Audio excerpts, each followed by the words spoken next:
안녕하세요. 영하나의 책라디오에 오신 여러분 반갑습니다. 저는 영하나입니다. 오늘은 오프닝 없이 바로 책을 소개해 드려 볼게요. 오늘 37번째 책을 소개해 드리는 날인데요. 오늘은 특별히 문학 작품을 준비했습니다. 날씨가 점점 추워지고 또 연말을 향해 가는 시기이다 보니까 왠지 고전 문학 작품이 한 번쯤은 읽고 싶어지더라고요. 영하나의 책라디오에서 처음 낭독하는 문학 작품이네요.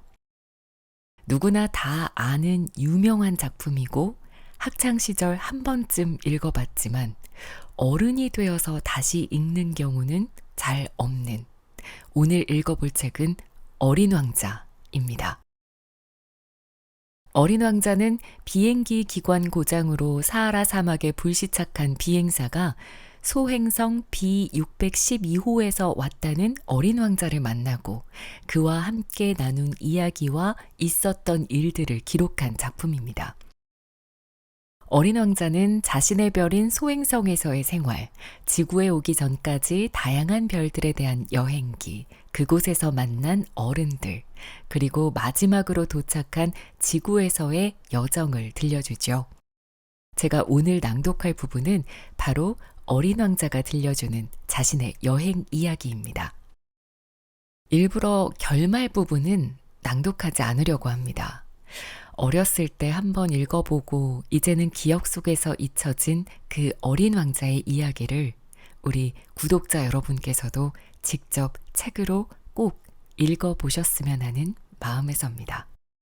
그럼 지금부터 어린 왕자의 여행기 함께 들어보시죠. 두 번째 별에는 허영꾼이 살고 있었다. 아, 드디어 나를 찬양해 줄 사람이 오는군. 멀리서 어린 왕자를 발견하자마자 허영꾼이 소리쳤다. 허영꾼에게 다른 사람이란 자신을 찬양해 주는 사람에 지나지 않았다. 안녕하세요. 이상한 모자를 쓰고 있네요. 인사를 하기 위한 거란다. 내게 환호를 보내는 사람들에게 인사하기 위한 모자야. 불행히도 지금까지 이곳을 지나쳐간 사람이 없었지만. 그래요? 어린 왕자는 그가 하는 말을 이해할 수 없었다. 손을 마주쳐 보렴. 허영꾼이 충고했다. 어린 왕자는 두 손을 마주하고 박수를 쳤다. 허영꾼이 모자를 들어 올리더니 세련되게 인사했다. 왕이 있던 별보다 더 재미있어. 어린 왕자는 다시 박수를 쳤다. 허영꾼이 모자를 들어 올려 다시 인사했다. 5분 정도 똑같은 일을 하고 나니 어린 왕자는 단조로운 놀이에 지쳐버렸다. 모자를 떨어뜨리려면 어떻게 하죠? 어린 왕자가 물었다. 하지만 허영꾼은 그 말을 듣지 않았다. 자신을 칭찬하는 말밖에 듣지 않는 사람이었다. 넌 나를 진심으로 찬양하니?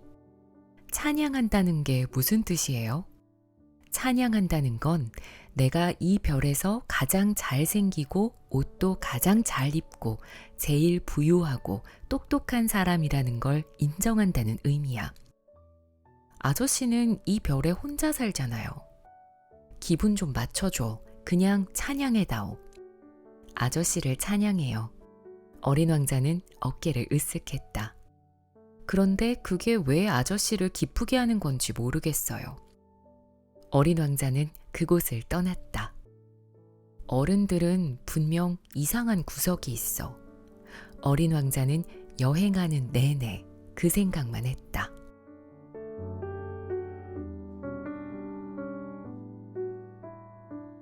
다음 별에는 술주정뱅이가 살고 있었다. 이번 방문은 매우 짧았으나 어린 왕자는 무척 우울해졌다. 여기서 뭐 하고 있어요?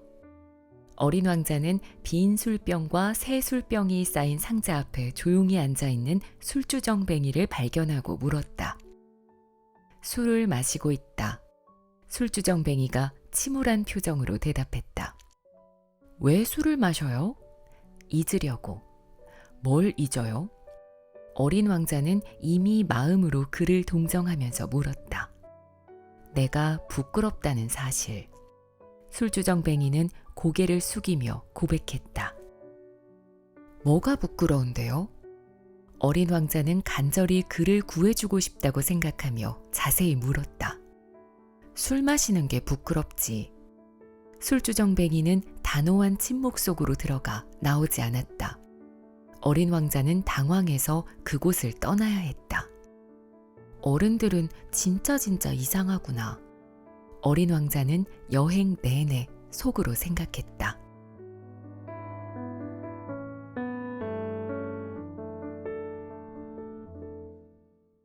네 번째 별은 사업가의 별이었다. 이 남자는 너무도 바빠 어린 왕자가 도착했지만 고개도 들지 않았다. 안녕하세요. 아저씨 담뱃불이 꺼졌어요. 3 더하기 2는 5, 5 더하기 7은 12, 12 더하기 3은 15, 안녕. 15 더하기 7은 22, 22 더하기 6은 28, 담뱃불 붙일 시간도 없다. 26 더하기 5는 31, 휴, 그럼 다 해서 5억 162만 2731개군. 뭐가 5억 개예요? 아직 안 갔어? 5억 100만 개에 생각이 안 나네. 일이 너무 많단 말이다. 난 중대한 일을 하는 중이고 허튼 소리나 하며 장난칠 생각이 없다. 2 더하기 5는 7. 뭐가 5억 100만 개 있어요? 살면서 한 번 질문한 건 결코 포기하지 않는 어린 왕자가 다시 물었다. 사업가가 고개를 들었다. 내가 이별해서 산 지 54년이 되었는데 그동안 누가 날 방해한 건 3번밖에 없었지.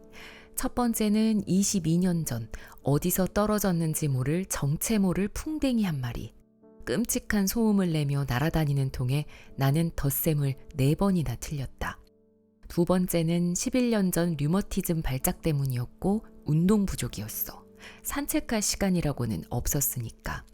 나는 말이지 중대한 일을 하는 사람이거든. 세 번째는 바로 지금이다. 5억 100만.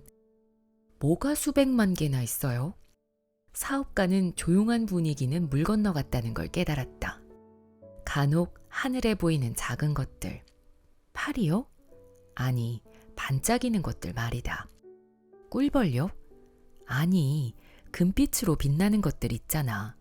게으름뱅이들은 보고 몽상에 젖는 것들. 하지만 난 중대한 일을 하는 사람이다. 꿈 같은 건 꿀 시간도 없어. 아, 그럼 별인가요? 맞다. 별들의 수야. 그럼 5억 개의 별을 갖고 뭘 해요? 5억 162만 2731개다. 나는 중대한 일을 하는 사람이야. 나는 말이지 정확한 사람이란다. 그래서 그 별로 뭘 하는데요? 내가 뭘 하느냐고? 네. 아무것도 안 해. 별을 소유하는 거지. 별을 소유한다고요? 그렇다. 하지만 제가 만났던 왕은 소유하는 사람이 아니야. 다스리는 사람이지. 매우 다르단다. 그럼 별들을 소유해서 뭐에 쓰나요? 부자가 될 수 있어. 부자가 돼서 뭘 하는데요? 다른 별들을 사는 거지. 누군가 별을 발견할 때마다. 술주정뱅이 아저씨의 말과 비슷한 논리야. 어린 왕자는 속으로 생각했다. 그러나 어린 왕자는 질문을 멈추지 않았다. 별은 어떻게 소유해요? 그 별이 누구 것이지? 사업가는 불만 섞인 표정으로 응수했다. 몰라요. 주인 없는 별요. 그럼 그 별들은 내 거야. 내가 처음으로 그 생각을 했으니까. 생각만 하면 되는 거예요? 그럼 네가 주인 없는 다이아몬드를 발견하면 그건 네 거란다. 주인 없는 섬을 발견해도 네 것이지. 네가 처음으로 어떤 아이디어를 떠올려서 특허를 내면 네 것이 된단다. 나보다 먼저 별을 소유하겠다는 생각을 한 사람은 없었으니까 별들은 내 소유야. 맞는 말이에요. 그런데 그 별로 뭘 하나요? 별을 관리하는 거지. 별을 세고 다시 세고 어려운 작업이야. 하지만 나는 중요한 사람이니까. 어린 왕자는 아직 만족스러운 대답을 듣지 못했다. 나는요, 머플러가 있으면 목에 두르고 다녀요. 꽃이 생기면 꽃을 따서 가지고 다니고요. 그런데 아저씨는 별을 딸 수도 없잖아요. 그렇지. 하지만 은행에 넣어둘 수는 있다.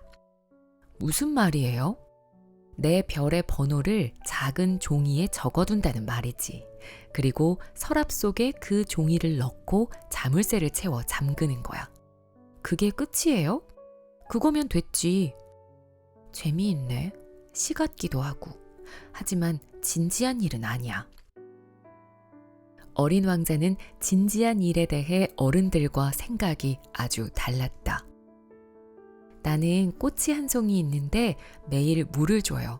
화산도 3개 있는데 매주 청소를 해주고요. 휴화산도 청소해줘요. 그러면 내 화산에게 도움이 되거든요. 꽃에게도 도움이 되고. 하지만 아저씨는 별에게 아무 도움이 안 되잖아요. 사업가는 대꾸하려고 입을 벌렸으나 할 말을 찾지 못했다. 어린 왕자는 그 별을 떠났다. 어른들은 진짜 말도 안 되게 이상한 사람들이야. 어린 왕자는 여행 내내 그 생각만 했다.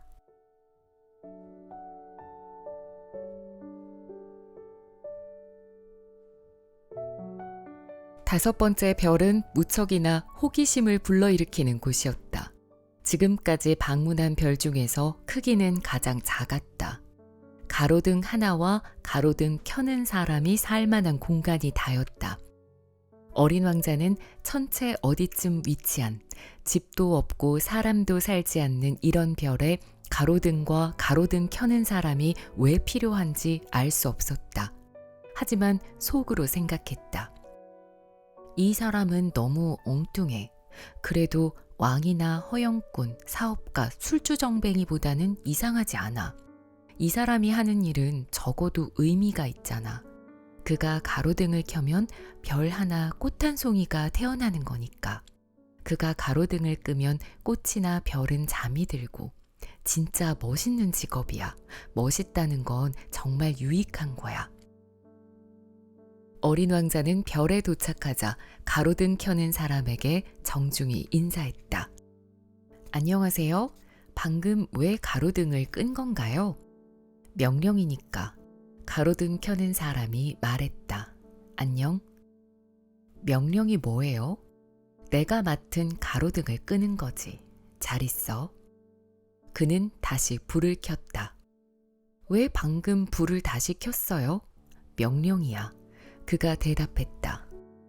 이해가 안 돼요. 어린 왕자가 말했다. 이해할 것도 없어. 가로등 켜는 사람이 말했다. 명령은 그냥 명령이니까. 안녕. 그가 다시 가로등을 껐다. 그러고 나서 붉은 체크무늬 손수건으로 이마를 닦았다. 나는 지독하게 힘든 일을 하고 있단다. 옛날에는 합리적인 일이었지. 아침에 불을 끄고 저녁이 되면 불을 켰거든. 낮에 일이 없을 때 쉬었고 밤에는 잘 수 있었어. 그런데 최근에 명령이 바뀌었나요? 명령은 그대로야. 가로등 켜는 사람이 말했다. 그게 비극이지. 해마다 별이 점점 빠른 속도로 돌고 있는데 명령은 그대로라니.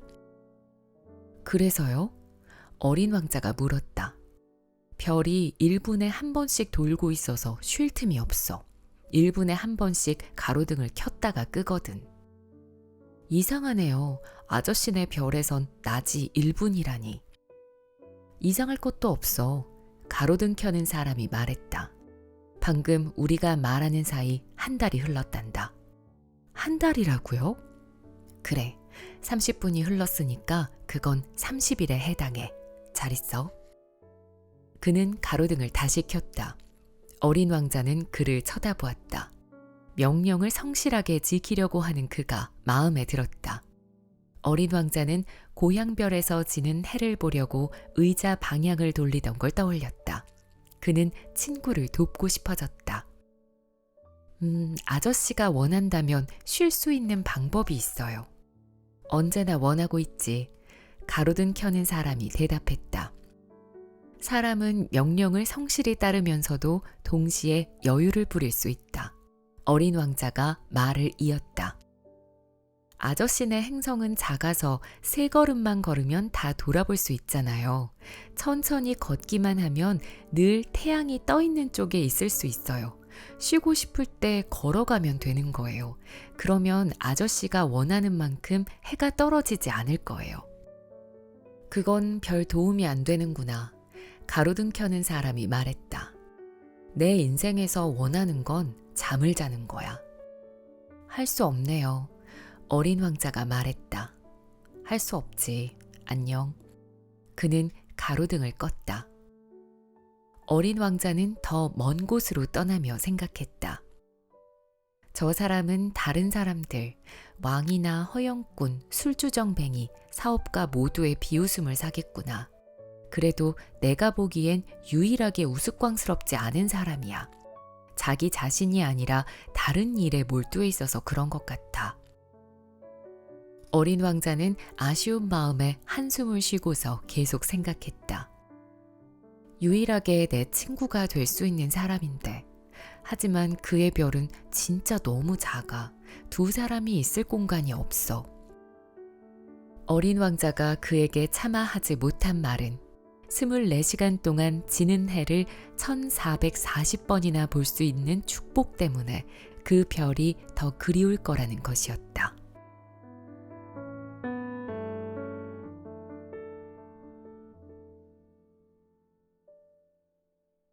6번째 별은 이전 별보다 10배는 더 컸다. 그곳에는 엄청난 양의 책들을 쓴 노인이 살고 있었다. 오, 탐험가가 도착했군. 그가 어린 왕자를 발견하고 소리쳤다. 어린 왕자는 탁자 위에 앉아 잠시 숨을 돌렸다. 너무 오래 쉬지 않고 여행한 탓이다. 너는 어디서 왔는가? 노인이 어린 왕자에게 물었다. 이 두꺼운 책은 뭐예요? 어린 왕자가 물었다. 할아버지는 여기서 뭘 하고 있어요? 나는 지리학자란다. 지리학자가 뭔데요? 지리학자는 바다와 강이 어디 있는지, 도시와 산, 사막이 어디 있는지 연구하는 학자란다. 재밌겠어요. 드디어 진짜 직업을 만났어요. 어린 왕자는 지리학자의 별을 흘낏 둘러보았다. 이 정도로 큰 별은 한 번도 본 적이 없었다. 할아버지 별은 정말 아름다워요. 넓은 바다도 있어요? 그건 알 수 없다. 지리학자가 대답했다. 아, 산은요? 그건 알 수 없다. 도시와 강과 사막은요? 그것도 모른단다. 할아버지는 지리학자라고 했잖아요. 맞아. 하지만 탐험가는 아니지. 탐험가가 필요한데 한 명도 없구나. 도시와 강과 산과 바다, 대양과 사막의 수를 세러 다니는 건 지리학자의 일이 아니란다. 지리학자는 중요한 일을 하느라 돌아다닐 시간이 없거든. 한시도 책상을 떠날 수가 없어. 대신 우리는 탐험가들의 방문을 받는단다. 탐험가들에게 질문을 던지고 그들이 기억하는 걸 기록하는 거야.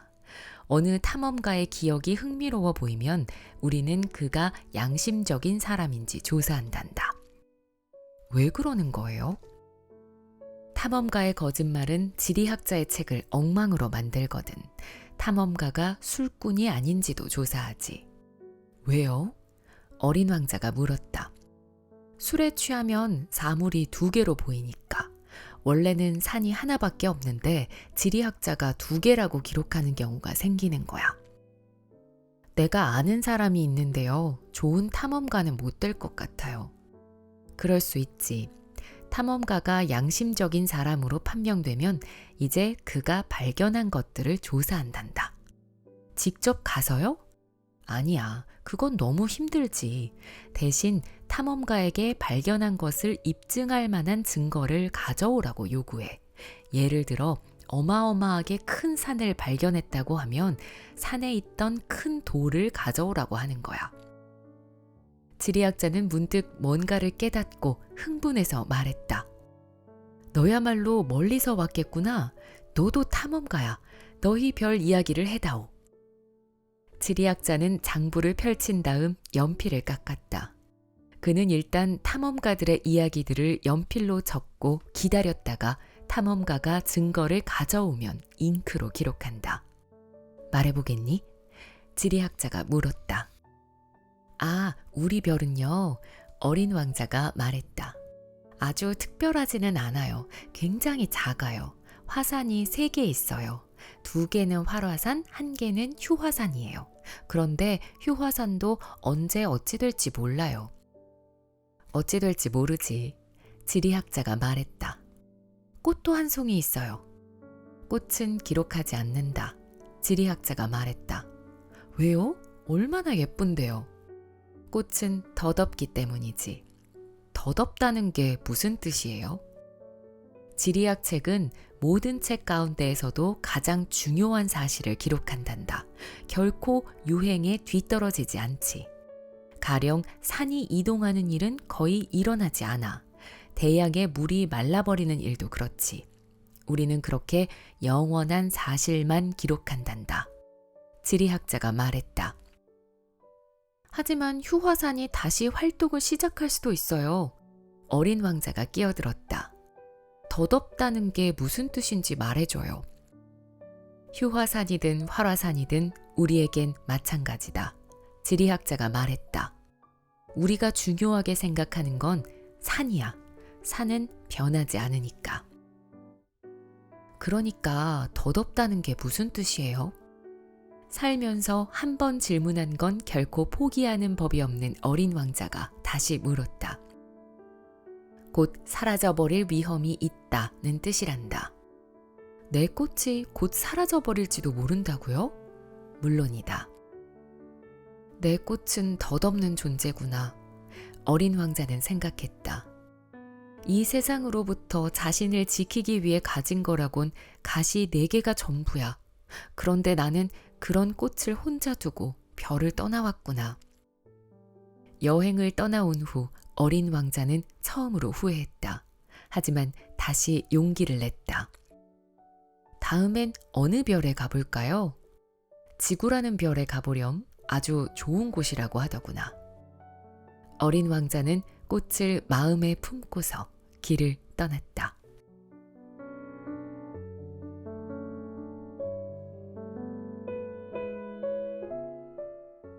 그리하여 7번째 방문한 별은 지구였다. 지구는 평범한 별이 아니다. 지구에는 왕이 111명, 지리학자가 7,000명, 사업가가 90만 명, 술주정뱅이가 750만 명, 허영꾼이 3억하고도 1,100만 명, 다시 말해 어른들이 20억 명 가까이 있다. 지구의 크기를 가늠하려면 이 사실을 말해주는 게 좋을 것이다. 전기가 발명되기 전에 지구는 6대륙 전체에 가로등 켜는 사람만 46만 2,511명, 그야말로 군대가 필요했다. 조금 떨어져서 지구를 보면 진정한 장관을 목도하게 된다. 군대의 움직임이 마치 오페라의 발레단 같다. 먼저 뉴질랜드와 호주에 가로등 켜는 사람들이 나와 불을 붙이고 자러 들어간다. 다음에는 중국과 시베리아 가로등 켜는 사람들의 군무가 펼쳐진다. 그들도 무대 뒤로 사라지면 이제 러시아와 인도에 가로등 켜는 사람들이 등장한다. 아프리카와 유럽이 그 뒤를 잇는다. 그러고 나면 남아메리카, 그 다음은 북아메리카에 가로등 켜는 사람들이 나온다. 무대에 등장하는 순서가 조금도 틀리는 법이 없다. 웅장한 장면이었다. 유일하게 북극에 단 하나인 가로등 켜는 사람과 남극에 단 하나인 그의 동료만이 한가하고 게으른 나날을 보냈다. 그들은 1년에 딱 2차례만 일하기 때문이다.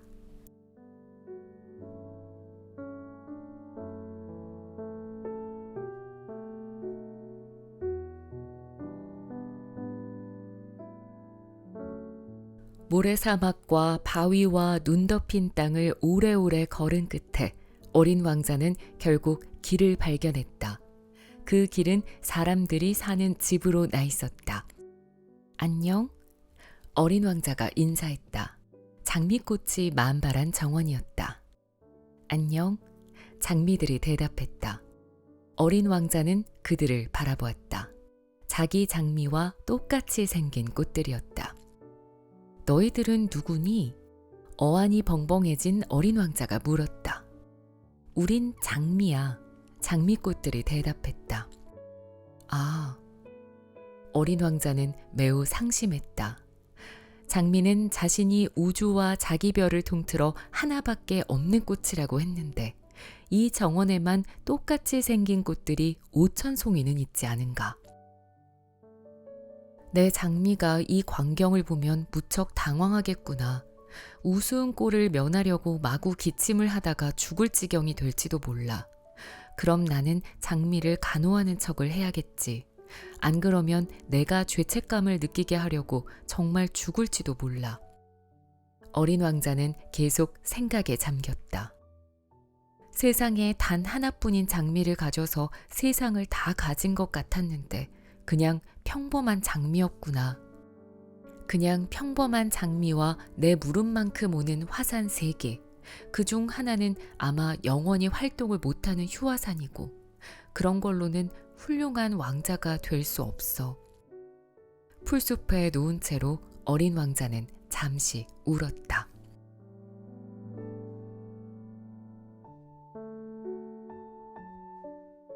바로 그때 여우가 나타났다. 안녕? 여우가 인사했다. 안녕? 어린 왕자는 예의 바르게 인사하고 뒤돌아보았지만 아무것도 보이지 않았다. 여기야. 사과나무 아래서 목소리가 들렸다. 넌 누구니? 정말 사랑스럽구나. 어린 왕자가 말했다. 난 여우야. 여우가 대답했다. 이리 와서 함께 놀자. 난 너무 슬퍼. 어린 왕자가 여우에게 청했다. 너랑 놀 수 없어. 난 길들여지지 않았거든. 여우가 대답했다. 아, 미안해. 어린 왕자는 잠시 생각한 다음 말을 이었다. 길들인다는 게 무슨 뜻이야? 넌 여기 사는 아이가 아니구나. 뭘 찾고 있니? 여우가 물었다. 난 사람들을 찾고 있어. 근데 길들인다는 게 무슨 뜻이야? 어린 왕자가 물었다. 사람들은 총을 들고 사냥을 해. 얼마나 성가신지. 그들은 닭도 키워. 사람들이 관심 있는 건 그게 다야. 너도 닭을 찾고 있니? 여우가 물었다. 아니, 난 친구를 찾고 있어. 길들인다는 게 무슨 뜻이야? 어린 왕자가 물었다. 사람들은 거의 잊어버린 말이지. 관계를 맺는다는 뜻이야. 여우가 답했다. 관계를 맺어? 그래. 넌 지금은 많고 많은 남자아이 중 하나일 뿐이지. 난 네가 필요하지 않아. 너도 내가 필요하지 않지. 너에게 난 많고 많은 여우 중 하나에 불과하니까. 그런데 네가 날 길들이면 우린 서로 필요해진단다. 넌 내게 세상에서 단 하나뿐인 존재가 되는 거야. 나도 내게 세상에서 단 하나뿐인 여우가 되고. 이제 알 것 같아. 어린 왕자가 말했다. 나도 꽃이 한 송이 있거든. 그 꽃이 날 길들인 거네. 아마 그럴 거야. 여우가 대답했다. 지구에선 온갖 일들이 다 일어나니까. 오, 지구 이야기가 아니야. 그 말을 들은 여우는 굉장히 당황한 것 같았다. 그럼 다른 별에서 왔어? 응. 그 별에도 사냥꾼이 있어? 아니. 굉장한데? 닭은? 없어. 완벽한 곳은 없구나. 여우가 한숨을 쉬었다. 여우는 원래 하던 이야기로 돌아갔다. 내 삶은 너무 단조로워. 나는 닭을 쫓고 사람들은 나를 쫓아. 닭은 전부 똑같이 생겼고 사람들도 그래. 지루하단 말이지. 그런데 네가 날 길들인다면 내 삶은 햇살을 받은 것처럼 환해질 거야. 나는 네 발소리가 다른 사람의 발소리와 다른 걸 알아차리겠지. 다른 사람의 발소리를 들으면 땅굴 속으로 숨을 거야. 하지만 네 발소리는 마치 음악 소리처럼 나를 땅굴 밖으로 불러낼 거야. 저길 봐. 저기 밀밭이 보이지? 난 빵을 먹지 않아. 밀이 전혀 필요하지 않지. 그러니 밀밭을 봐도 아무것도 떠오르지 않아. 슬프게도 말이야. 그런데 네 머리칼이 황금빛이잖아. 네가 날 길들인다면 두근거리는 일이 생길 거야. 이제 황금빛 밀밭을 볼 때마다 네가 떠오를 테니까. 밀밭을 스치는 바람 소리도 사랑하게 될 거고. 여우는 잠자코 어린 왕자를 응시했다. 부탁이야, 날 길들여줘. 여우가 말했다. 나도 그러고 싶어. 어린 왕자가 대답했다. 하지만 시간이 없는 걸. 친구를 찾아야 하고 알고 싶은 것도 많아. 우리는 자기가 길들인 것만 진정으로 알 수 있어. 사람들은 무언가를 알아갈 시간이 없어. 그들은 상점에서 다 만들어진 물건을 사거든. 그런데 친구를 파는 상점은 없으니까 친구를 못 사귀는 거야. 친구를 만들고 싶다면 날 길들여줘. 길들이려면 어떻게 해야 하는데? 어린 왕자가 말했다. 인내심이 필요해. 우선 내게서 좀 떨어져서 저쪽 풀밭에 앉으렴. 내가 살짝 곁눈질로 널 바라볼 거야. 넌 아무 얘기도 하지 마. 언어는 오해를 낳거든. 그래도 날마다 내게 조금씩 더 가까이 와서 앉아. 다음 날 어린 왕자가 여우를 보러 다시 왔다. 어제와 같은 시간에 왔다면 더 좋았을 텐데. 여우가 말했다. 예를 들어 네가 오후 4시에 온다면 난 3시부터 설렐 거야. 4시가 가까워질수록 점점 더 행복해지겠지. 4시가 되면 난 가슴이 두근거려서 안절부절 못하고 걱정을 할 거야. 행복의 대가를 알게 되겠지. 하지만 네가 아무 때나 온다면 언제부터 마음의 준비를 해야 할지 도무지 알 수 없잖아. 넌 의식을 지켜야 해. 의식이 뭔데? 어린 왕자가 물었다. 그것도 사람들이 잊고 사는 거지. 여우가 말했다. 의식은 어느 하루를 다른 하루와 다르게 만들어주고 어떤 시간을 다른 시간과 다르게 만들어주는 거야. 가령 사냥꾼들도 의식이 있어. 그들은 목요일마다 마을 아가씨들과 춤을 춰. 그럼 목요일은 흥미진진한 하루가 되는 거야. 나도 포도밭까지 긴 산책을 나갈 수 있어. 만일 사냥꾼들이 아무 때나 춤추러 간다면 모든 날이 다 똑같아져 버리고 나는 결코 쉴 수 없겠지. 어린 왕자는 여우를 길들여 갔다. 이윽고 어린 왕자가 떠나야 하는 날이 가까워졌다. 아, 여우가 말했다. 눈물이 날 것 같아. 네 잘못이야. 어린 왕자가 말했다. 난 널 아프게 할 생각이 없었는데 네가 길들여 달라고 해서. 알아. 여우가 말했다. 그러면서 울려고 하잖아. 어린 왕자가 말했다. 알아. 여우가 대답했다. 결국 넌 아무것도 얻은 게 없는데. 얻은 게 있어. 여우가 말했다. 밀밭에 황금빛이 있잖아. 그러고 나서 여우가 덧붙였다. 이제 가서 장미들을 만나봐. 네 장미가 세상에 단 하나뿐이라는 사실을 깨닫게 될 거야. 그런 다음 내게 작별 인사를 하러 와. 아무도 모르는 비밀을 알려줄게. 어린 왕자는 장미꽃들을 보러 갔다. 너희는 내 장미와 전혀 닮지 않았어. 아직 내게 아무것도 아니거든. 어린 왕자가 말했다. 아무도 너희를 길들이지 않았고 너희도 다른 누구를 길들이지 않았지. 나와 여우가 처음 만났을 때처럼 말이야. 그때 내게 여우는 많고 많은 여우들과 다르지 않은 존재였어. 그런데 나는 여우와 친구가 되었고 그 후로 세상에 단 하나뿐인 여우가 되었어. 그 말을 들은 장미들은 기분이 상했다. 너희는 아름답지만 텅 비어 있어. 어린 왕자가 말을 이었다. 너희를 위해 생명을 바칠 사람이 없으니까. 물론 지나가는 행인에겐 내 장미가 너희와 똑같아 보이겠지.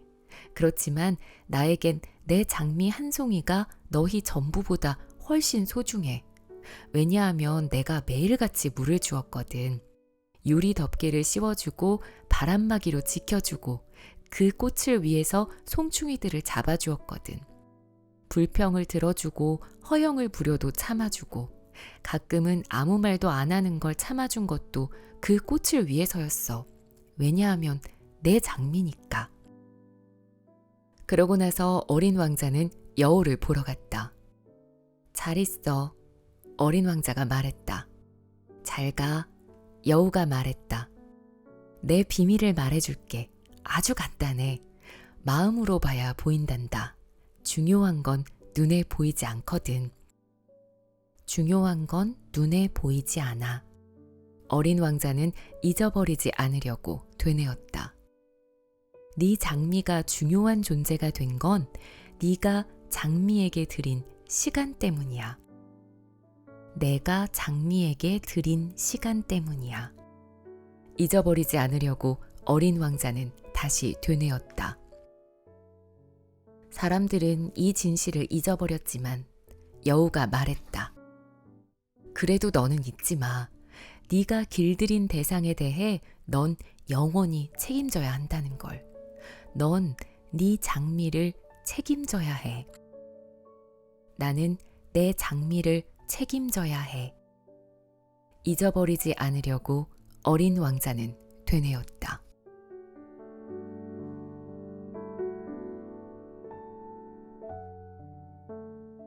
사막에서 비행기가 고장난 지 8일째 되던 날이었다. 나는 비축해 든 물의 마지막 한 방울을 마시며 어린 왕자의 상인 이야기를 듣고 있었다.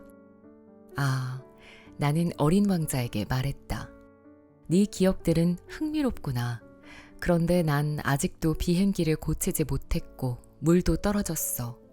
나도 샘으로 천천히 걸어갈 수 있다면 행복하겠다. 내 친구 여우를 그가 내게 말했다. 꼬마 친구, 지금 그 얘기를 할 때가 아니잖아. 왜? 탈수로 죽을 지경이니까. 그는 내 이유를 납득하지 못했다. 친구를 사귄 일은 좋았어. 죽음을 맞더라도 변하지 않아. 난 여우와 친구가 되어 무척 행복해. 이 아이는 위험을 전혀 감지하지 못하는구나. 나는 속으로 생각했다. 혹이나 갈증에 시달린 적이 없을지도 몰라. 조금의 햇빛만 있어도 충분한 거야. 어린 왕자는 나를 바라보더니 내 생각에 답하듯 말했다. 나도 목이 말라. 우물을 찾으러 가자. 나는 그럴 힘이 없다는 신용을 했다. 이렇게 드넓은 사막에서 우연히 우물을 찾길 바라다니 말도 안 되는 생각이다. 하지만 우리는 걷기 시작했다. 묵묵히 몇 시간을 걸으니 밤이 내리고 별들이 반짝이기 시작했다. 갈증으로 미열에 시달리던 나는 꿈결인 듯 그 광경을 바라보았다. 아까 어린 왕자가 한 말이 내 머릿속을 어지럽게 떠다녔다. 너도 목이 마르다는 거지? 어린 왕자는 내 질문에 답하지 않았다. 그냥 이렇게 말할 뿐이었다. 물은 마음에도 좋으니까. 나는 그 말뜻을 알아듣지 못했지만 잠자코 있었다. 그에게 질문해도 대답을 들을 수 없다는 걸 잘 알고 있었다. 어린 왕자는 기진맥진한 모양인지 바닥에 주저앉았다. 나는 바로 곁에 앉았다. 잠시 침묵이 흐른 뒤 그가 말했다. 별들이 아름다운 건 눈에 보이지 않는 꽃 한 송이 때문이야. 물론이야. 나는 달 아래 너울거리는 모래 습곡들을 잠잠히 바라보았다. 사막은 아름다워. 어린 왕자가 덧붙였다. 사실이었다. 나는 언제나 사막을 사랑했다. 우리는 사막의 모래 언덕에 앉아 있었다. 아무것도 보이지 않는다. 아무것도 들리지 않는다. 그런데 그 고요함 가운데 무언가 빛나고 있다. 사막이 아름다운 건 우물을 숨기고 있기 때문이야. 나는 불현듯 사막이 신비롭게 빛나는 이유를 깨닫고 무척 놀랐다. 어렸을 때 내가 살던 오래된 저택에 보물이 숨겨져 있다는 전설을 들었다. 물론 아무도 보물을 발견하지 못했고 찾으려는 사람조차 없었지만 그런데도 집 전체가 매혹적으로 보였다. 집 깊숙한 곳에 비밀을 품고 있어서 그랬으리라. 그래, 집이든 별이든 사막이든 그걸 아름답게 만드는 건 눈에 보이지 않는 거야. 내 친구 여우와 똑같은 생각을 하다니 기뻐. 어린 왕자가 말했다. 어린 왕자가 잠이 들어서 나는 그를 품에 안고 다시 걷기 시작했다. 마음까지 따스해졌다. 부서지기 쉬운 보물을 안고 가는 것만 같았다. 지구상에서 이보다 더 연약한 존재는 없는 것 같았다. 나는 달빛이 비치는 어린 왕자의 창백한 이마와 감은 눈, 바람에 흔들리는 머리카락을 바라보며 생각했다. 눈에 보이는 건 껍질일 뿐이야. 가장 중요한 건 눈에 보이지 않는 거야. 어린 왕자의 살짝 벌어진 입술에 어렴풋이 미소가 번졌다. 잠든 어린 왕자를 보며 이렇게나 감동받는 건 꽃 한 송이에 대한 그의 변치 않는 마음 때문이야. 자는 동안에도 그의 안에서 등불처럼 빛나고 있는 장미의 형상 때문이야. 나는 어린 왕자가 더더욱 깨어지기 쉬운 존재라는 생각을 했다. 이 등불을 보호해 주어야 한다. 바람이 한 번만 불어도 꺼져버릴 수 있다. 그렇게 걸어간 끝에 동이틀 무렵 나는 우물을 발견했다.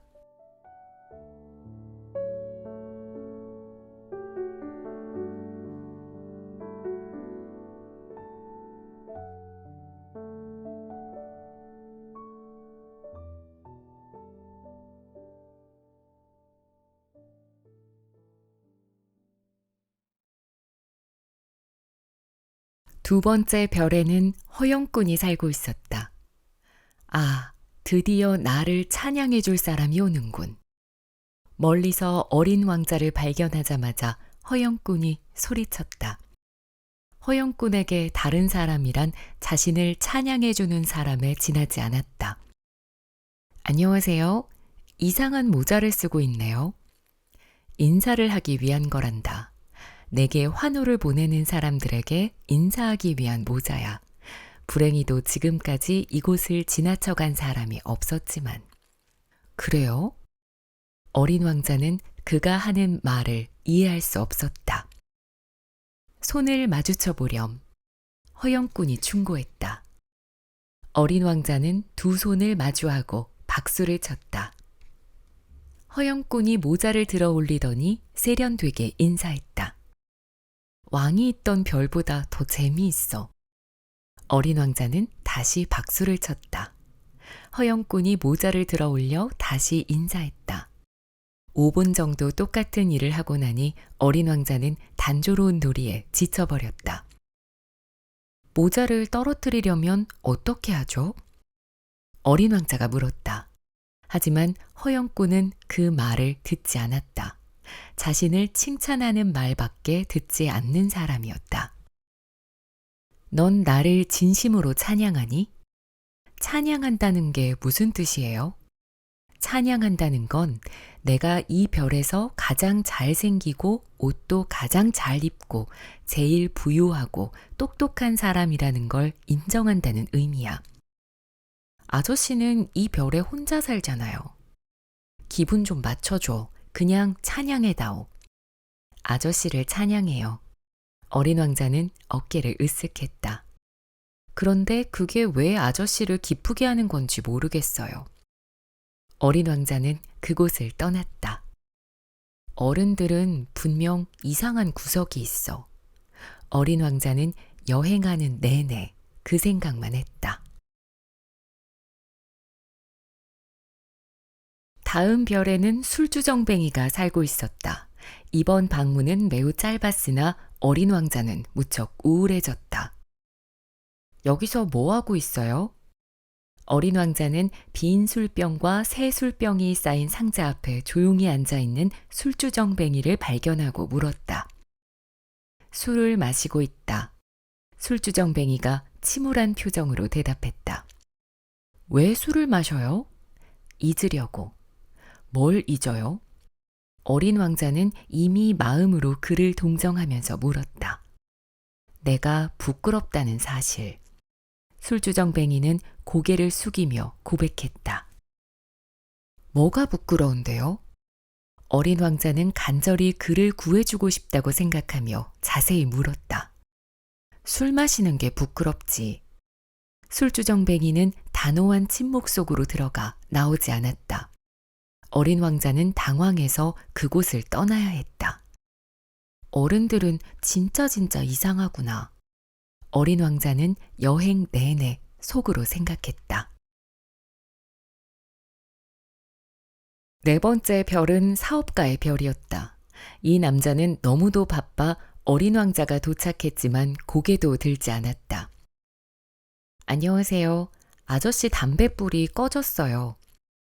3 더하기 2는 5, 5 더하기 7은 12, 12 더하기 3은 15, 안녕. 15 더하기 7은 22, 22 더하기 6은 28, 담뱃불 붙일 시간도 없다. 26 더하기 5는 31, 휴, 그럼 다 해서 5억 162만 2731개군. 뭐가 5억 개예요? 아직 안 갔어? 5억 100만 개에 생각이 안 나네. 일이 너무 많단 말이다. 난 중대한 일을 하는 중이고 허튼 소리나 하며 장난칠 생각이 없다. 2 더하기 5는 7. 뭐가 5억 100만 개 있어요? 살면서 한 번 질문한 건 결코 포기하지 않는 어린 왕자가 다시 물었다. 사업가가 고개를 들었다. 내가 이별해서 산 지 54년이 되었는데 그동안 누가 날 방해한 건 3번밖에 없었지. 첫 번째는 22년 전 어디서 떨어졌는지 모를 정체 모를 풍뎅이 한 마리. 끔찍한 소음을 내며 날아다니는 통에 나는 덧셈을 4번이나 틀렸다. 두 번째는 11년 전 류머티즘 발작 때문이었고 운동 부족이었어. 산책할 시간이라고는 없었으니까. 나는 말이지 중대한 일을 하는 사람이거든. 세 번째는 바로 지금이다. 5억 100만. 뭐가 수백만 개나 있어요? 사업가는 조용한 분위기는 물 건너갔다는 걸 깨달았다.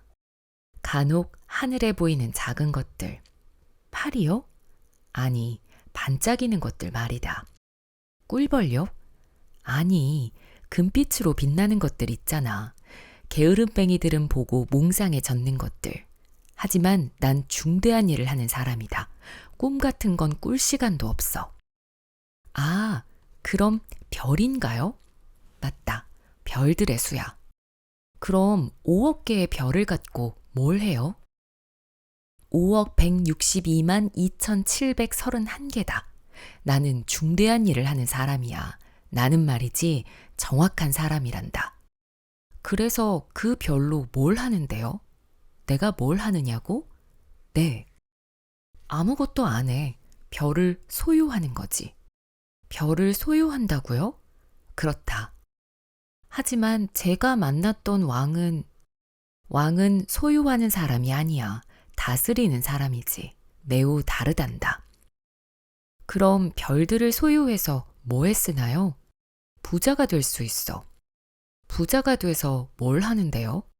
다른 별들을 사는 거지. 누군가 별을 발견할 때마다.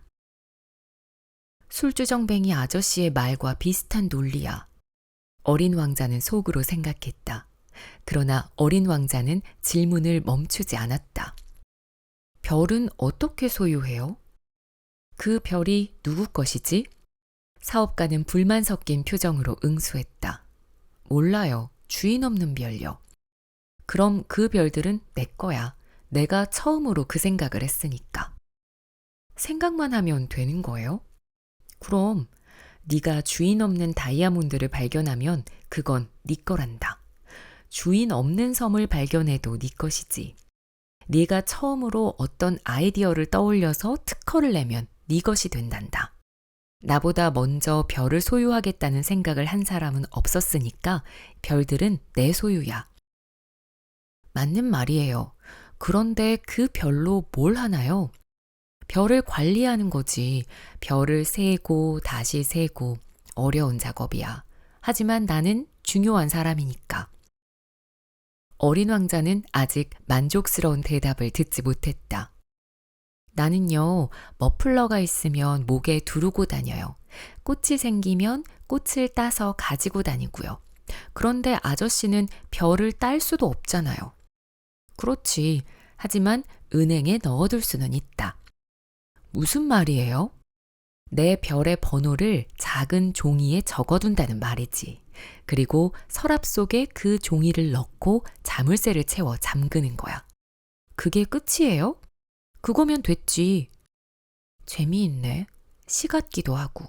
하지만 진지한 일은 아니야. 어린 왕자는 진지한 일에 대해 어른들과 생각이 아주 달랐다. 나는 꽃이 한 송이 있는데 매일 물을 줘요. 화산도 3개 있는데 매주 청소를 해주고요. 효화산도 청소해줘요. 그러면 내 화산에게 도움이 되거든요. 꽃에게도 도움이 되고. 하지만 아저씨는 별에게 아무 도움이 안 되잖아요. 사업가는 대꾸하려고 입을 벌렸으나 할 말을 찾지 못했다. 어린 왕자는 그 별을 떠났다. 어른들은 진짜 말도 안 되게 이상한 사람들이야. 어린 왕자는 여행 내내 그 생각만 했다. 5번째 별은 무척이나 호기심을 불러일으키는 곳이었다. 지금까지 방문한 별 중에서 크기는 가장 작았다. 가로등 하나와 가로등 켜는 사람이 살 만한 공간이 다였다. 어린 왕자는 천체 어디쯤 위치한 집도 없고 사람도 살지 않는 이런 별에 가로등과 가로등 켜는 사람이 왜 필요한지 알 수 없었다. 하지만 속으로 생각했다. 이 사람은 너무 엉뚱해. 그래도 왕이나 허영꾼, 사업가, 술주정뱅이보다는 이상하지 않아. 이 사람이 하는 일은 적어도 의미가 있잖아. 그가 가로등을 켜면 별 하나, 꽃 한 송이가 태어나는 거니까. 그가 가로등을 끄면 꽃이나 별은 잠이 들고. 진짜 멋있는 직업이야. 멋있다는 건 정말 유익한 거야. 어린 왕자는 별에 도착하자 가로등 켜는 사람에게 정중히 인사했다. 안녕하세요. 방금 왜 가로등을 끈 건가요? 명령이니까. 가로등 켜는 사람이 말했다. 안녕? 명령이 뭐예요? 내가 맡은 가로등을 끄는 거지. 잘 있어. 그는 다시 불을 켰다. 왜 방금 불을 다시 켰어요? 명령이야. 그가 대답했다. 이해가 안 돼요. 어린 왕자가 말했다. 이해할 것도 없어. 가로등 켜는 사람이 말했다. 명령은 그냥 명령이니까. 안녕. 그가 다시 가로등을 껐다. 그러고 나서 붉은 체크무늬 손수건으로 이마를 닦았다. 나는 지독하게 힘든 일을 하고 있단다. 옛날에는 합리적인 일이었지. 아침에 불을 끄고 저녁이 되면 불을 켰거든. 낮에 일이 없을 때 쉬었고 밤에는 잘 수 있었어. 그런데 최근에 명령이 바뀌었나요? 명령은 그대로야. 가로등 켜는 사람이 말했다. 그게 비극이지.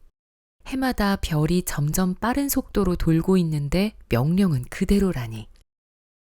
그래서요? 어린 왕자가 물었다. 별이 1분에 1번씩 돌고 있어서 쉴 틈이 없어. 1분에 1번씩 가로등을 켰다가 끄거든. 이상하네요. 아저씨네 별에선 낮이 1분이라니. 이상할 것도 없어. 가로등 켜는 사람이 말했다. 방금 우리가 말하는 사이 1달이 흘렀단다. 한 달이라고요? 그래, 30분이 흘렀으니까 그건 30일에 해당해. 잘 있어. 그는 가로등을 다시 켰다. 어린 왕자는 그를 쳐다보았다. 명령을 성실하게 지키려고 하는 그가 마음에 들었다. 어린 왕자는 고향별에서 지는 해를 보려고 의자 방향을 돌리던 걸 떠올렸다. 그는 친구를 돕고 싶어졌다. 아저씨가 원한다면 쉴 수 있는 방법이 있어요. 언제나 원하고 있지. 가로등 켜는 사람이 대답했다. 사람은 명령을 성실히 따르면서도 동시에 여유를 부릴 수 있다. 어린 왕자가 말을 이었다. 아저씨네 행성은 작아서 3걸음만 걸으면 다 돌아볼 수 있잖아요. 천천히 걷기만 하면 늘 태양이 떠 있는 쪽에 있을 수 있어요. 쉬고 싶을 때 걸어가면 되는 거예요. 그러면 아저씨가 원하는 만큼 해가 떨어지지 않을 거예요. 그건 별 도움이 안 되는구나. 가로등 켜는 사람이 말했다. 내 인생에서 원하는 건 잠을 자는 거야. 할 수 없네요. 어린 왕자가 말했다. 할 수 없지. 안녕. 그는 가로등을 껐다. 어린 왕자는 더 먼 곳으로 떠나며 생각했다. 저 사람은 다른 사람들, 왕이나 허영꾼, 술주정뱅이, 사업가 모두의 비웃음을 사겠구나. 그래도 내가 보기엔 유일하게 우스꽝스럽지 않은 사람이야. 자기 자신이 아니라 다른 일에 몰두해 있어서 그런 것 같아. 어린 왕자는 아쉬운 마음에 한숨을 쉬고서 계속 생각했다. 유일하게 내 친구가 될 수 있는 사람인데, 하지만 그의 별은 진짜 너무 작아. 2사람이 있을 공간이 없어. 어린 왕자가 그에게 차마 하지 못한 말은 24시간 동안 지는 해를 1440번이나 볼 수 있는 축복 때문에 그 별이 더 그리울 거라는 것이었다. 6번째 별은 이전 별보다 10배는 더 컸다. 그곳에는 엄청난 양의 책들을 쓴 노인이 살고 있었다. 오, 탐험가가 도착했군. 그가 어린 왕자를 발견하고 소리쳤다. 어린 왕자는 탁자 위에 앉아 잠시 숨을 돌렸다. 너무 오래 쉬지 않고 여행한 탓이다. 너는 어디서 왔는가? 노인이 어린 왕자에게 물었다. 이 두꺼운 책은 뭐예요? 어린 왕자가 물었다. 할아버지는 여기서 뭘 하고 있어요? 나는 지리학자란다. 지리학자가 뭔데요? 지리학자는 바다와 강이 어디 있는지, 도시와 산, 사막이 어디 있는지 연구하는 학자란다. 재밌겠어요. 드디어 진짜 직업을 만났어요. 어린 왕자는 지리학자의 별을 흘낏 둘러보았다. 이 정도로 큰 별은 한 번도 본 적이 없었다. 할아버지 별은 정말 아름다워요. 넓은 바다도 있어요? 그건 알 수 없다. 지리학자가 대답했다. 아, 산은요? 그건 알 수 없다. 도시와 강과 사막은요? 그것도 모른단다. 할아버지는 지리학자라고 했잖아요. 맞아. 하지만 탐험가는 아니지. 탐험가가 필요한데 한 명도 없구나. 도시와 강과 산과 바다, 대양과 사막의 수를 세러 다니는 건 지리학자의 일이 아니란다. 지리학자는 중요한 일을 하느라 돌아다닐 시간이 없거든. 한시도 책상을 떠날 수가 없어. 대신 우리는 탐험가들의 방문을 받는단다. 탐험가들에게 질문을 던지고 그들이 기억하는 걸 기록하는 거야. 어느 탐험가의 기억이 흥미로워 보이면 우리는 그가 양심적인 사람인지 조사한단다. 왜 그러는 거예요? 탐험가의 거짓말은 지리학자의 책을 엉망으로 만들거든. 탐험가가 술꾼이 아닌지도 조사하지. 왜요? 어린 왕자가 물었다. 술에 취하면 사물이 2개로 보이니까. 원래는 산이 하나밖에 없는데 지리학자가 2개라고 기록하는 경우가 생기는 거야. 내가 아는 사람이 있는데요. 좋은 탐험가는 못 될 것 같아요. 그럴 수 있지. 탐험가가 양심적인 사람으로 판명되면 이제 그가 발견한 것들을 조사한단다. 직접 가서요? 아니야. 그건 너무 힘들지. 대신 탐험가에게 발견한 것을 입증할 만한 증거를 가져오라고 요구해. 예를 들어 어마어마하게 큰 산을 발견했다고 하면 산에 있던 큰 돌을 가져오라고 하는 거야. 지리학자는 문득 뭔가를 깨닫고 흥분해서 말했다. 너야말로 멀리서 왔겠구나. 너도 탐험가야. 너희 별 이야기를 해다오. 지리학자는 장부를 펼친 다음 연필을 깎았다.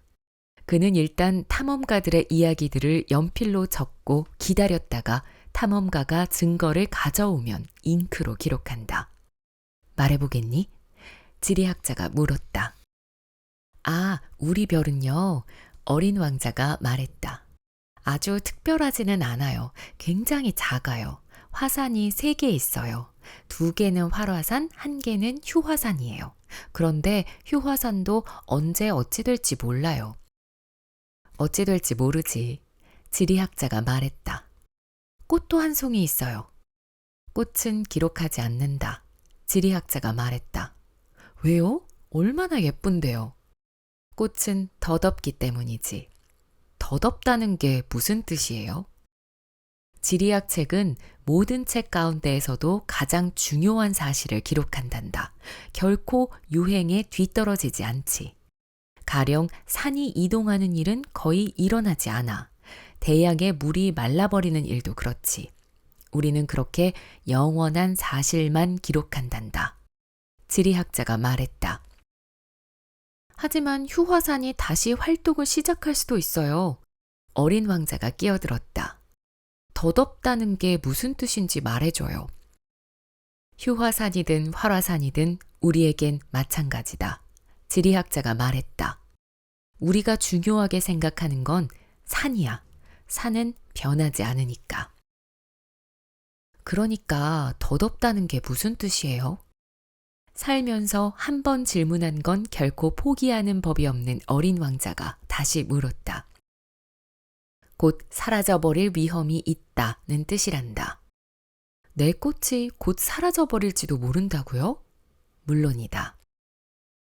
내 꽃은 덧없는 존재구나. 어린 왕자는 생각했다. 이 세상으로부터 자신을 지키기 위해 가진 거라곤 가시 4개가 전부야. 그런데 나는 그런 꽃을 혼자 두고 별을 떠나왔구나. 여행을 떠나온 후 어린 왕자는 처음으로 후회했다. 하지만 다시 용기를 냈다. 다음엔 어느 별에 가볼까요? 지구라는 별에 가보렴. 아주 좋은 곳이라고 하더구나. 어린 왕자는 꽃을 마음에 품고서 길을 떠났다.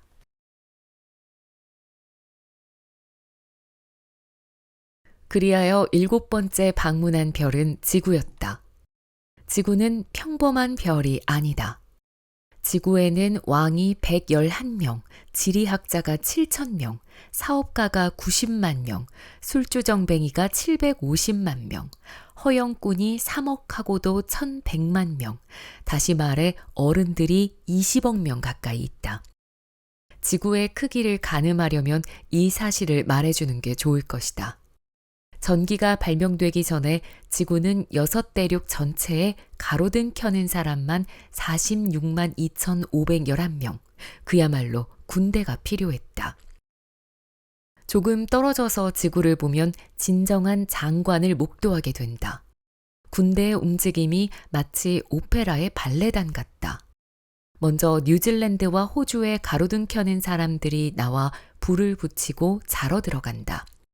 다음에는 중국과 시베리아 가로등 켜는 사람들의 군무가 펼쳐진다. 그들도 무대 뒤로 사라지면 이제 러시아와 인도에 가로등 켜는 사람들이 등장한다. 아프리카와 유럽이 그 뒤를 잇는다. 그러고 나면 남아메리카, 그 다음은 북아메리카에 가로등 켜는 사람들이 나온다. 무대에 등장하는 순서가 조금도 틀리는 법이 없다. 웅장한 장면이었다. 유일하게 북극에 단 하나인 가로등 켜는 사람과 남극에 단 하나인 그의 동료만이 한가하고 게으른 나날을 보냈다. 그들은 1년에 딱 2차례만 일하기 때문이다. 모래사막과 바위와 눈 덮인 땅을 오래오래 걸은 끝에 어린 왕자는 결국 길을 발견했다. 그 길은 사람들이 사는 집으로 나 있었다. 안녕? 어린 왕자가 인사했다. 장미꽃이 만발한 정원이었다. 안녕? 장미들이 대답했다. 어린 왕자는 그들을 바라보았다. 자기 장미와 똑같이 생긴 꽃들이었다. 너희들은 누구니? 어안이 벙벙해진 어린 왕자가 물었다. 우린 장미야. 장미꽃들이 대답했다. 아. 어린 왕자는 매우 상심했다. 장미는 자신이 우주와 자기 별을 통틀어 하나밖에 없는 꽃이라고 했는데 이 정원에만 똑같이 생긴 꽃들이 5,000송이는 있지 않은가. 내 장미가 이 광경을 보면 무척 당황하겠구나. 우스운 꼴을 면하려고 마구 기침을 하다가 죽을 지경이 될지도 몰라. 그럼 나는 장미를 간호하는 척을 해야겠지. 안 그러면 내가 죄책감을 느끼게 하려고 정말 죽을지도 몰라. 어린 왕자는 계속 생각에 잠겼다. 세상에 단 하나뿐인 장미를 가져서 세상을 다 가진 것 같았는데 그냥 평범한 장미였구나. 그냥 평범한 장미와 내 무릎만큼 오는 화산 3개. 그중 하나는 아마 영원히 활동을 못하는 휴화산이고 그런 걸로는 훌륭한 왕자가 될 수 없어. 풀숲에 누운 채로 어린 왕자는 잠시 울었다. 바로 그때 여우가 나타났다. 안녕? 여우가 인사했다. 안녕? 어린 왕자는 예의 바르게 인사하고 뒤돌아보았지만 아무것도 보이지 않았다. 여기야. 사과나무 아래서 목소리가 들렸다. 넌 누구니? 정말 사랑스럽구나. 어린 왕자가 말했다. 난 여우야. 여우가 대답했다. 이리 와서 함께 놀자. 난 너무 슬퍼. 어린 왕자가 여우에게 청했다. 너랑 놀 수 없어.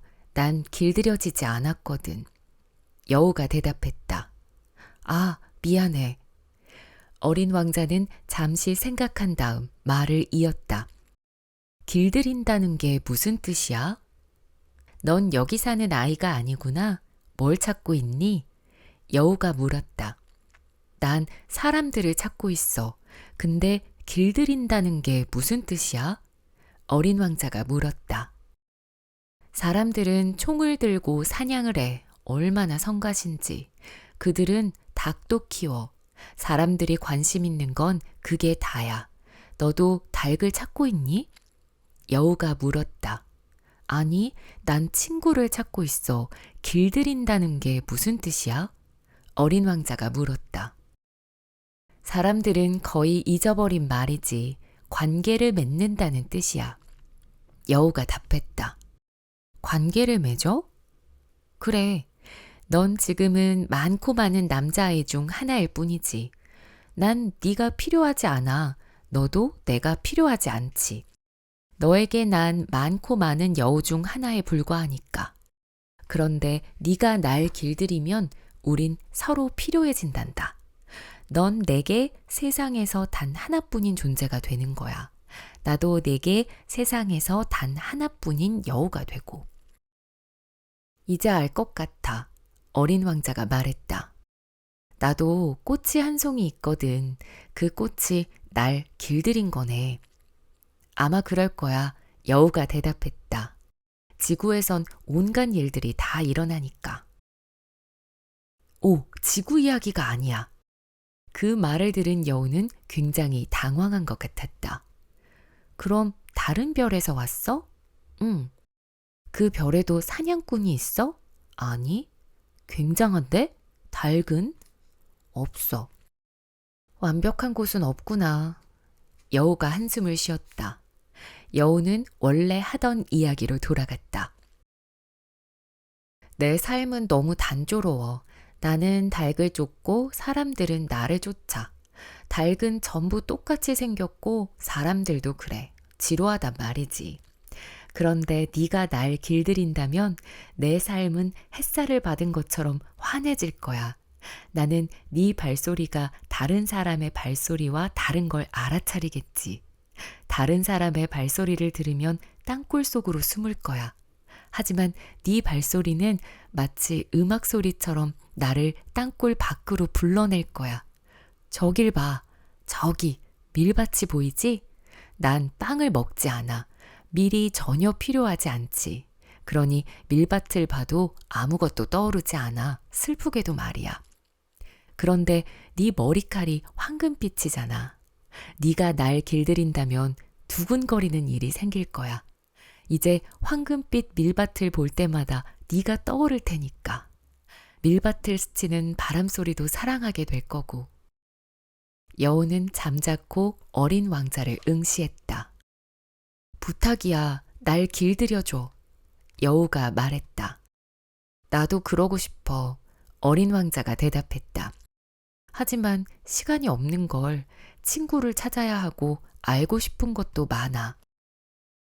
우리는 자기가 길들인 것만 진정으로 알 수 있어. 사람들은 무언가를 알아갈 시간이 없어. 그들은 상점에서 다 만들어진 물건을 사거든. 그런데 친구를 파는 상점은 없으니까 친구를 못 사귀는 거야. 친구를 만들고 싶다면 날 길들여줘. 길들이려면 어떻게 해야 하는데? 어린 왕자가 말했다. 인내심이 필요해. 우선 내게서 좀 떨어져서 저쪽 풀밭에 앉으렴. 내가 살짝 곁눈질로 널 바라볼 거야. 넌 아무 얘기도 하지 마. 언어는 오해를 낳거든. 그래도 날마다 내게 조금씩 더 가까이 와서 앉아. 다음 날 어린 왕자가 여우를 보러 다시 왔다. 어제와 같은 시간에 왔다면 더 좋았을 텐데. 여우가 말했다. 예를 들어 네가 오후 4시에 온다면 난 3시부터 설렐 거야. 4시가 가까워질수록 점점 더 행복해지겠지. 4시가 되면 난 가슴이 두근거려서 안절부절 못하고 걱정을 할 거야. 행복의 대가를 알게 되겠지. 하지만 네가 아무 때나 온다면 언제부터 마음의 준비를 해야 할지 도무지 알 수 없잖아. 넌 의식을 지켜야 해. 의식이 뭔데? 어린 왕자가 물었다. 그것도 사람들이 잊고 사는 거지. 여우가 말했다. 의식은 어느 하루를 다른 하루와 다르게 만들어주고 어떤 시간을 다른 시간과 다르게 만들어주는 거야. 가령 사냥꾼들도 의식이 있어. 그들은 목요일마다 마을 아가씨들과 춤을 춰. 그럼 목요일은 흥미진진한 하루가 되는 거야. 나도 포도밭까지 긴 산책을 나갈 수 있어. 만일 사냥꾼들이 아무 때나 춤추러 간다면 모든 날이 다 똑같아져 버리고 나는 결코 쉴 수 없겠지. 어린 왕자는 여우를 길들여 갔다. 이윽고 어린 왕자가 떠나야 하는 날이 가까워졌다. 아, 여우가 말했다. 눈물이 날 것 같아. 네 잘못이야. 어린 왕자가 말했다. 난 널 아프게 할 생각이 없었는데 네가 길들여 달라고 해서. 알아. 여우가 말했다. 그러면서 울려고 하잖아. 어린 왕자가 말했다. 알아. 여우가 대답했다. 결국 넌 아무것도 얻은 게 없는데. 얻은 게 있어. 여우가 말했다. 밀밭에 황금빛이 있잖아. 그러고 나서 여우가 덧붙였다. 이제 가서 장미들을 만나봐. 네 장미가 세상에 단 하나뿐이라는 사실을 깨닫게 될 거야. 그런 다음 내게 작별 인사를 하러 와. 아무도 모르는 비밀을 알려줄게. 어린 왕자는 장미꽃들을 보러 갔다. 너희는 내 장미와 전혀 닮지 않았어. 아직 내게 아무것도 아니거든. 어린 왕자가 말했다. 아무도 너희를 길들이지 않았고 너희도 다른 누구를 길들이지 않았지. 나와 여우가 처음 만났을 때처럼 말이야. 그때 내게 여우는 많고 많은 여우들과 다르지 않은 존재였어. 그런데 나는 여우와 친구가 되었고 그 후로 세상에 단 하나뿐인 여우가 되었어. 그 말을 들은 장미들은 기분이 상했다. 너희는 아름답지만 텅 비어 있어. 어린 왕자가 말을 이었다. 너희를 위해 생명을 바칠 사람이 없으니까. 물론 지나가는 행인에겐 내 장미가 너희와 똑같아 보이겠지. 그렇지만 나에겐 내 장미 한 송이가 너희 전부보다 훨씬 소중해. 왜냐하면 내가 매일같이 물을 주었거든. 유리 덮개를 씌워주고 바람막이로 지켜주고 그 꽃을 위해서 송충이들을 잡아주었거든. 불평을 들어주고 허영을 부려도 참아주고 가끔은 아무 말도 안 하는 걸 참아준 것도 그 꽃을 위해서였어. 왜냐하면 내 장미니까. 그러고 나서 어린 왕자는 여우를 보러 갔다. 잘 있어. 어린 왕자가 말했다. 잘 가. 여우가 말했다. 내 비밀을 말해줄게. 아주 간단해. 마음으로 봐야 보인단다. 중요한 건 눈에 보이지 않거든. 중요한 건 눈에 보이지 않아. 어린 왕자는 잊어버리지 않으려고 되뇌었다. 네 장미가 중요한 존재가 된 건 네가 장미에게 드린 시간 때문이야. 내가 장미에게 드린 시간 때문이야. 잊어버리지 않으려고 어린 왕자는 다시 되뇌었다. 사람들은 이 진실을 잊어버렸지만 여우가 말했다. 그래도 너는 잊지 마. 네가 길들인 대상에 대해 넌 영원히 책임져야 한다는 걸.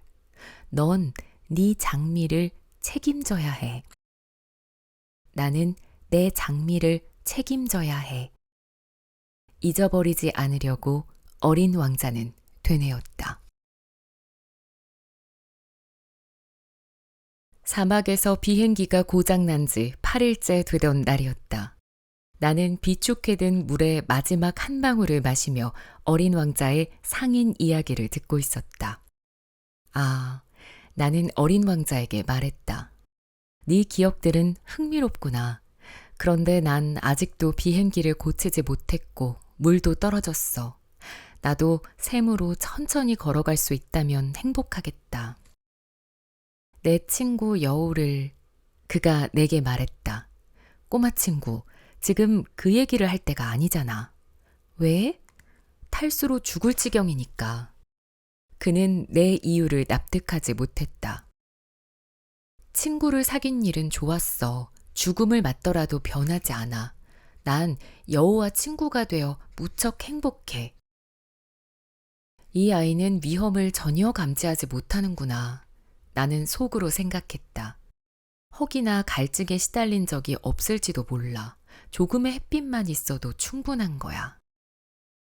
어린 왕자는 나를 바라보더니 내 생각에 답하듯 말했다. 나도 목이 말라. 우물을 찾으러 가자. 나는 그럴 힘이 없다는 신용을 했다. 이렇게 드넓은 사막에서 우연히 우물을 찾길 바라다니 말도 안 되는 생각이다. 하지만 우리는 걷기 시작했다. 묵묵히 몇 시간을 걸으니 밤이 내리고 별들이 반짝이기 시작했다. 갈증으로 미열에 시달리던 나는 꿈결인 듯 그 광경을 바라보았다. 아까 어린 왕자가 한 말이 내 머릿속을 어지럽게 떠다녔다. 너도 목이 마르다는 거지? 어린 왕자는 내 질문에 답하지 않았다. 그냥 이렇게 말할 뿐이었다. 물은 마음에도 좋으니까. 나는 그 말뜻을 알아듣지 못했지만 잠자코 있었다. 그에게 질문해도 대답을 들을 수 없다는 걸 잘 알고 있었다. 어린 왕자는 기진맥진한 모양인지 바닥에 주저앉았다. 나는 바로 곁에 앉았다. 잠시 침묵이 흐른 뒤 그가 말했다. 별들이 아름다운 건 눈에 보이지 않는 꽃 한 송이 때문이야. 물론이야. 나는 달 아래 너울거리는 모래 습곡들을 잠잠히 바라보았다. 사막은 아름다워. 어린 왕자가 덧붙였다. 사실이었다. 나는 언제나 사막을 사랑했다. 우리는 사막의 모래 언덕에 앉아 있었다. 아무것도 보이지 않는다. 아무것도 들리지 않는다. 그런데 그 고요함 가운데 무언가 빛나고 있다. 사막이 아름다운 건 우물을 숨기고 있기 때문이야. 나는 불현듯 사막이 신비롭게 빛나는 이유를 깨닫고 무척 놀랐다. 어렸을 때 내가 살던 오래된 저택에 보물이 숨겨져 있다는 전설을 들었다. 물론 아무도 보물을 발견하지 못했고 찾으려는 사람조차 없었지만 그런데도 집 전체가 매혹적으로 보였다. 집 깊숙한 곳에 비밀을 품고 있어서 그랬으리라. 그래, 집이든 별이든 사막이든 그걸 아름답게 만드는 건 눈에 보이지 않는 거야. 내 친구 여우와 똑같은 생각을 하다니 기뻐. 어린 왕자가 말했다. 어린 왕자가 잠이 들어서 나는 그를 품에 안고 다시 걷기 시작했다. 마음까지 따스해졌다. 부서지기 쉬운 보물을 안고 가는 것만 같았다. 지구상에서 이보다 더 연약한 존재는 없는 것 같았다. 나는 달빛이 비치는 어린 왕자의 창백한 이마와 감은 눈, 바람에 흔들리는 머리카락을 바라보며 생각했다. 눈에 보이는 건 껍질일 뿐이야. 가장 중요한 건 눈에 보이지 않는 거야. 어린 왕자의 살짝 벌어진 입술에 어렴풋이 미소가 번졌다. 잠든 어린 왕자를 보며 이렇게나 감동받는 건 꽃 한 송이에 대한 그의 변치 않는 마음 때문이야. 자는 동안에도 그의 안에서 등불처럼 빛나고 있는 장미의 형상 때문이야. 나는 어린 왕자가 더더욱 깨어지기 쉬운 존재라는 생각을 했다. 이 등불을 보호해 주어야 한다. 바람이 한 번만 불어도 꺼져버릴 수 있다. 그렇게 걸어간 끝에 동이 틀 무렵 나는 우물을 발견했다.